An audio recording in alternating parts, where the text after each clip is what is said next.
In this video, we will graph a rational function on a Cartesian plane using the rule in standard form. Before beginning, remember the properties that will help us to graph it.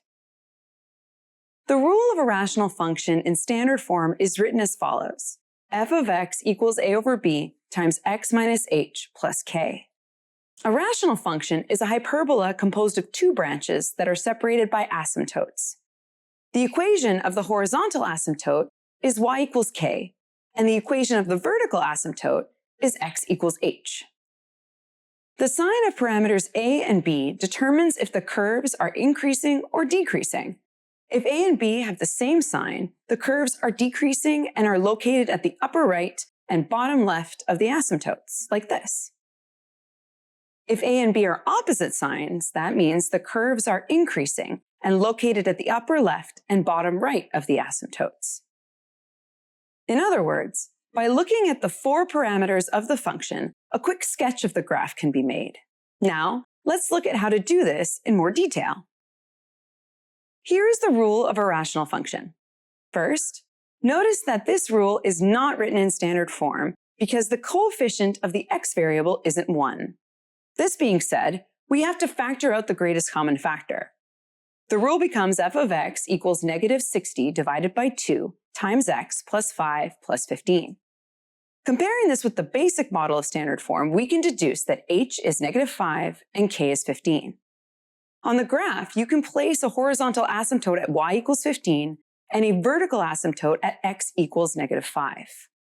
Also, notice that parameter a is negative and parameter b is positive. These two parameters have opposite signs, which means that the branches of the curve are increasing like this.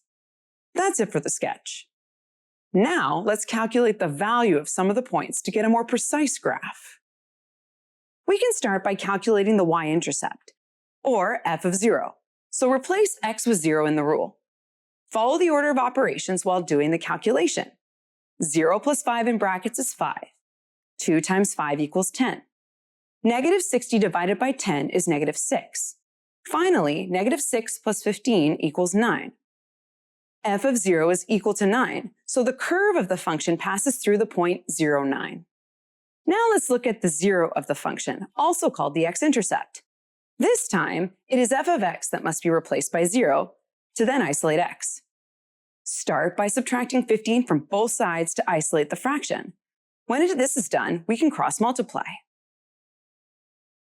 Negative 15 times 2 gives negative 30. Then, by distributing negative 30 to the two terms that are in the brackets, we get the equation negative 30x minus 150 equals negative 60.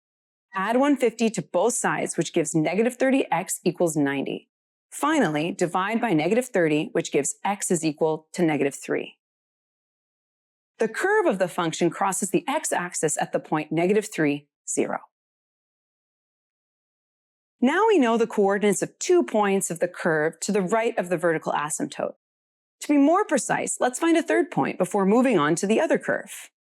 Let's use x equals 10.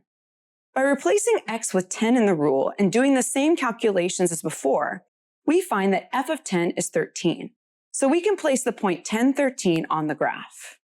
We know the two branches of the function are symmetrical. So after sketching the first branch, we have a good idea of how the other branch should look. But it's still best to calculate the coordinates of at least 3 other points.